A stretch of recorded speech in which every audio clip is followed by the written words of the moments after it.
hier, le gouvernement congolais demanderait à tous les Congolais qui gardent encore leur monnaie étrangère d'en échanger dès aujourd'hui, de les échanger en francs congolais, interdira à partir de vendredi soir la détention, l'utilisation et le bradage des monnaies étrangères. Et ça, il y a solo deux alokuta. D'abord, l'autorité monétaire de la RDC, c'est la Banque centrale. Donc quand un communiqué commence par le gouvernement, c'est un faux. La seule autorité qui est habilitée à parler de monnaie dans ce pays, c'est la Banque centrale. Il y a des vérités que les Congolais doivent se dire entre eux. Pourquoi le vivre ensemble ne fonctionne pas entre nous? Et ça, les deux processus qui sont en cours actuellement ne prennent pas ça en compte.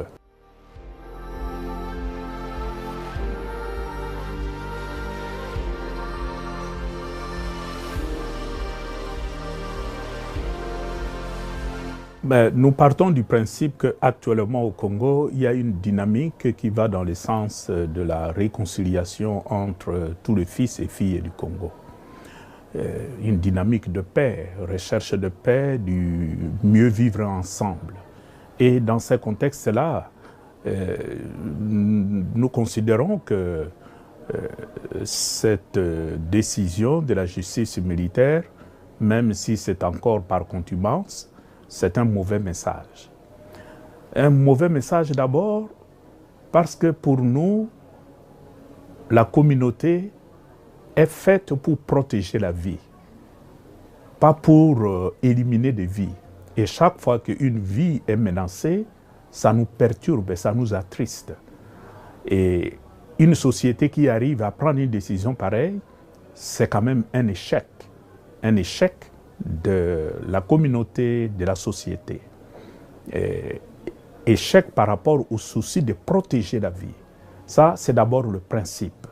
La peine de mort, par principe, ne devrait pas exister dans une communauté qui prétend être civilisée. Ça, c'est le principe. Mais en deuxième lieu, dans un contexte de dialogue où on veut quand même mettre les fils et les filles du Congo ensemble autour d'une table, ou pour qu'ils puissent penser ensemble leur avenir, je ne suis pas certain qu'un message de cet ordre-là favorise le vivre ensemble.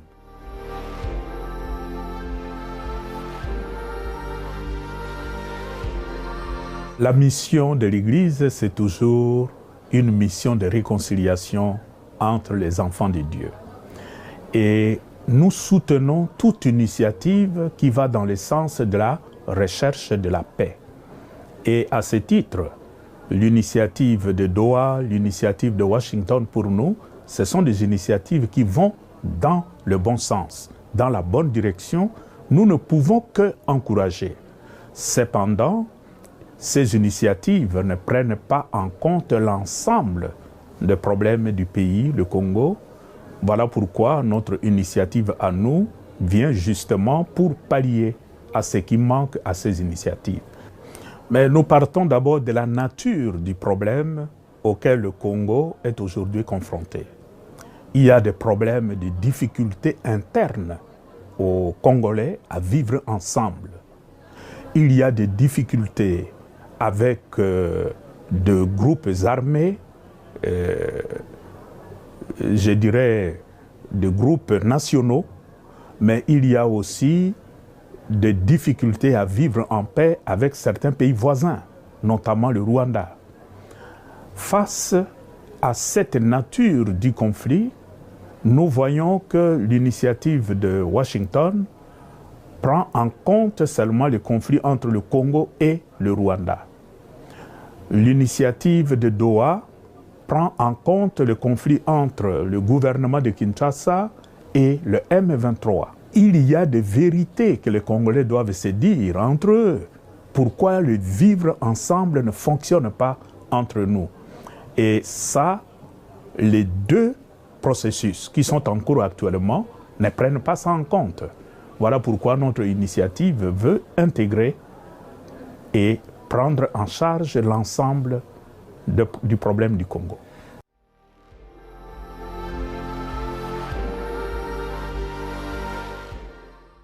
Il y a beaucoup de questions que nous nous posons par rapport à ces deals entre le Congo et les États-Unis. Bien sûr, nous ne connaissons pas encore tous les détails de ces deals, cet accord, mais le principe même de cet accord nous fait quand même nous poser des questions.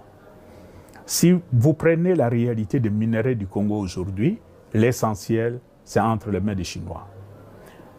Nous ne voyons pas de minerais qui sont là, qui n'ont pas de maître. Tout est entre les mains de quelqu'un. Qu'est-ce que le gouvernement va donner aux Américains? Ça, c'est la première question. Est-ce qu'ils viendront faire de nouvelles explorations pour découvrir de nouveaux gisements? Peut-être. Nous ne savons pas encore. Mais au-delà de ça, il y a le souci que nous avons pour la protection de l'environnement. Le Congo détient l'essentiel du bassin du Congo. Et si on doit détruire cet environnement, cet écosystème, qu'est-ce que nous allons réserver aux générations futures?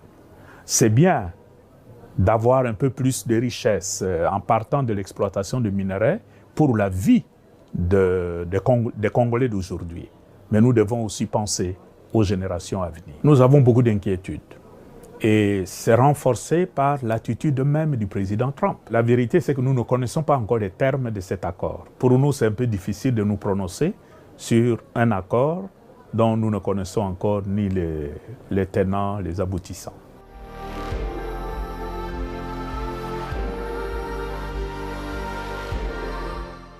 Mais nous sommes des pères au niveau de la communauté congolaise. Moi, je suis le pasteur pour l'archidiocèse de Kinshasa et je vois la frustration du peuple, la souffrance du peuple. Et je me pose la question, comme tout père de famille, vous avez des enfants et un jour, un enfant s'énerve, il commence à se fâcher avec papa et il quitte la maison, il part. Moi, je crois qu'un père responsable, la première chose qu'il fera, c'est pourquoi? La recherche du pourquoi. Si il y a des fils et filles du Congo qui sont aujourd'hui dans la situation de mauvaise humeur vis-à-vis du pouvoir de Kinshasa, je crois que dans l'intérêt général, ici, de s'asseoir et de se poser des questions. Qu'est-ce qui n'a pas été pour qu'on en arrive là? Et bien sûr, nous connaissons aussi l'influence de l'extérieur, les pays voisins qui ont leur agenda sur les minerais du Congo, mais il y a aussi une partie de responsabilité qui incombe à nous et nous ne devons pas faire l'économie de cette remise en question.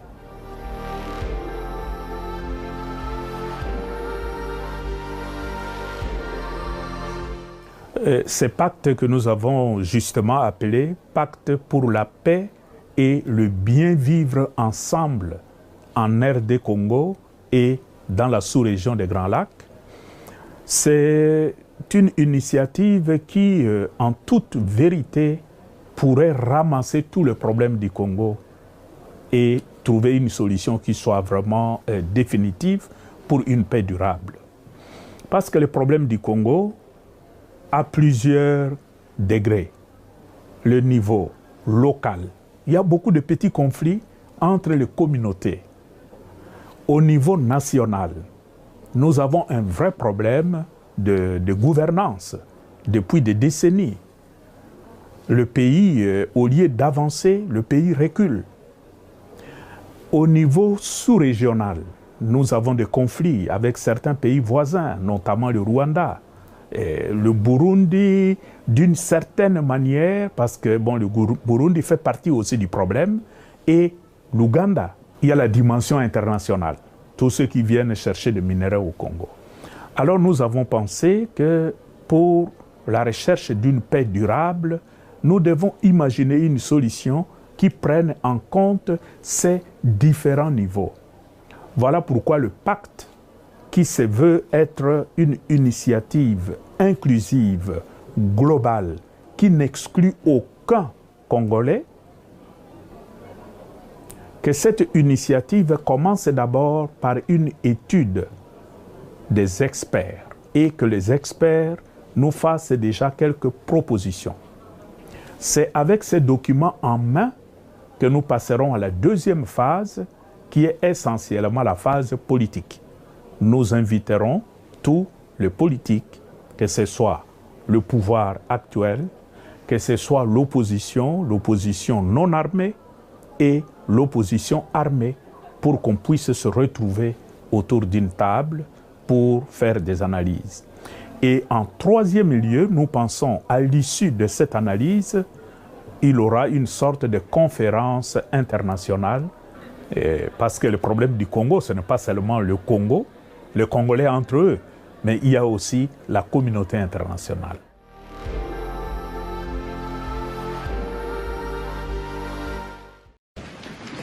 Article 1er. Les hommes naissent et demeurent libres et égaux en droit. Les distinctions sociales ne peuvent être fondées que sur l'utilité commune. Ces droits sont la liberté, la propriété, la sûreté et la résistance à l'oppression. Le principe de toute souveraineté réside essentiellement dans la nation. La loi n'a le droit de défendre que les activités nuisibles à la société. Tout ce qui n'est pas défendu par la loi ne peut être empêché. La loi est l'expression de la volonté générale. Tous les citoyens étant égaux à ses yeux, sont également admissibles à toute dignité, place et emploi public. Nul homme ne peut être accusé, arrêté, ni détenu que dans les cas déterminés par la loi. Tout homme est présumé innocent jusqu'à ce qu'il ait été déclaré coupable.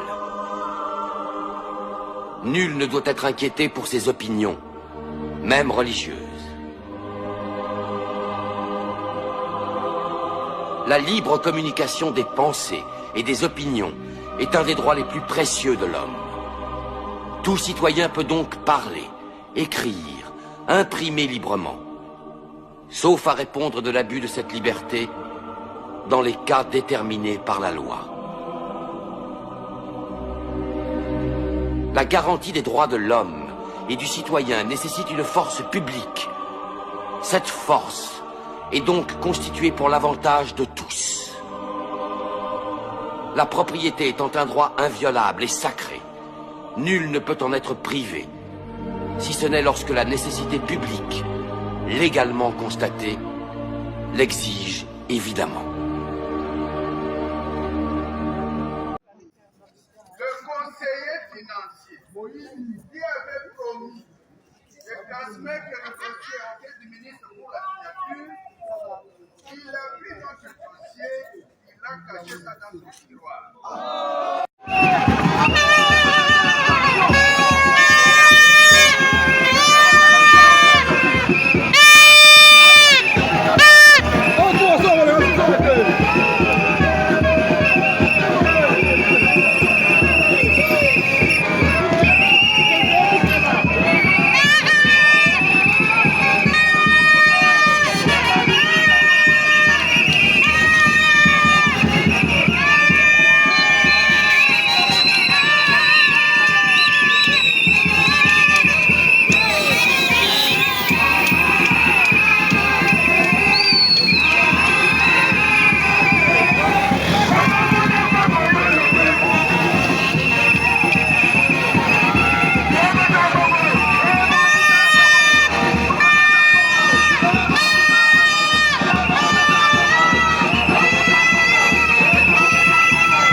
Essayer de réorganiser tout ça et faire en sorte que personne ne soit laissé sur le carreau. Personne ne soit laissé de côté. C'est ce travail que nous sommes en train de faire avec le VPM du budget. Je pense que nous sommes sur la bonne voie. Côté amélioration, déjà dès le trimestre prochain, conformément aux engagements que le gouvernement avait pris avec les partenaires sociaux. Il y aura un petit geste qui va être opéré pour T4. Et ensuite, à partir de T1 2026, nous allons alors avoir des actions beaucoup plus significatives. Nous avons...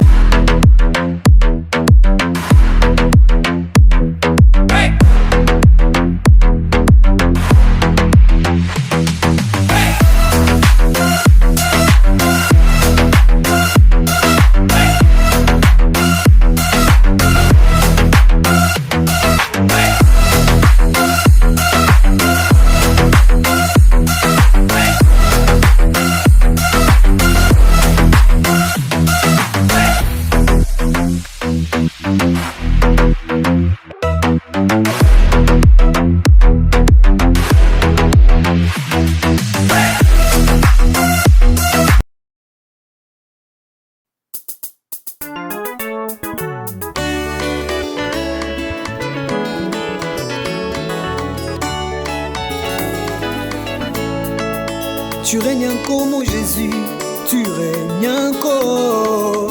Tu règnes encore mon Jésus, tu règnes encore. Tu règnes encore mon Jésus, tu règnes encore. Tu règnes encore mon Jésus, tu règnes encore. Tu règnes encore mon Jésus, tu règnes encore. Tu règnes encore Jésus, tu règnes vraiment.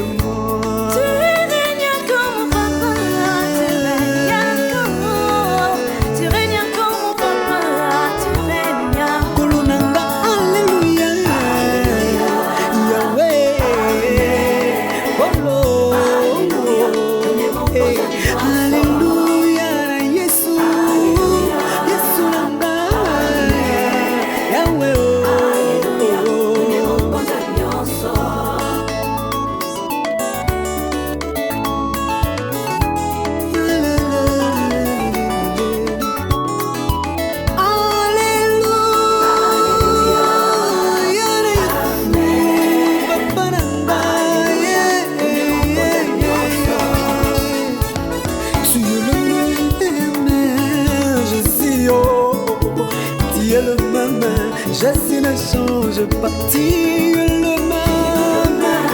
Tu es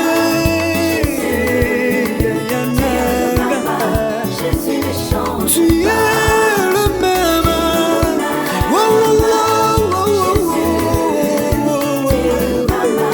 Jésus ne change pas.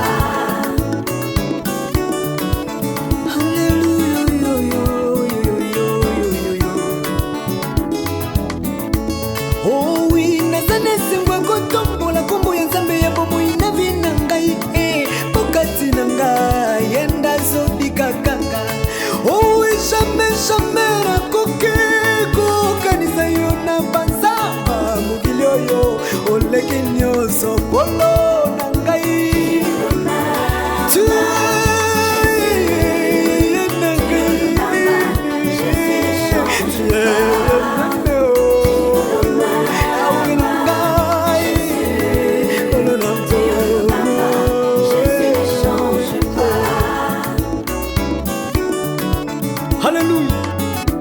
bongina kemba bongina masanjoli likolo nyonso tu esika vandi mpe mabele ndani ya ti.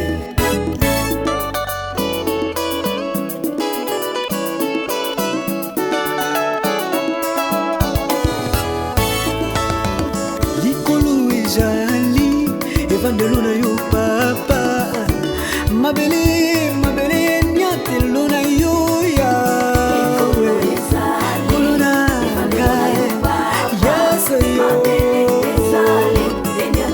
Likolo ezali yo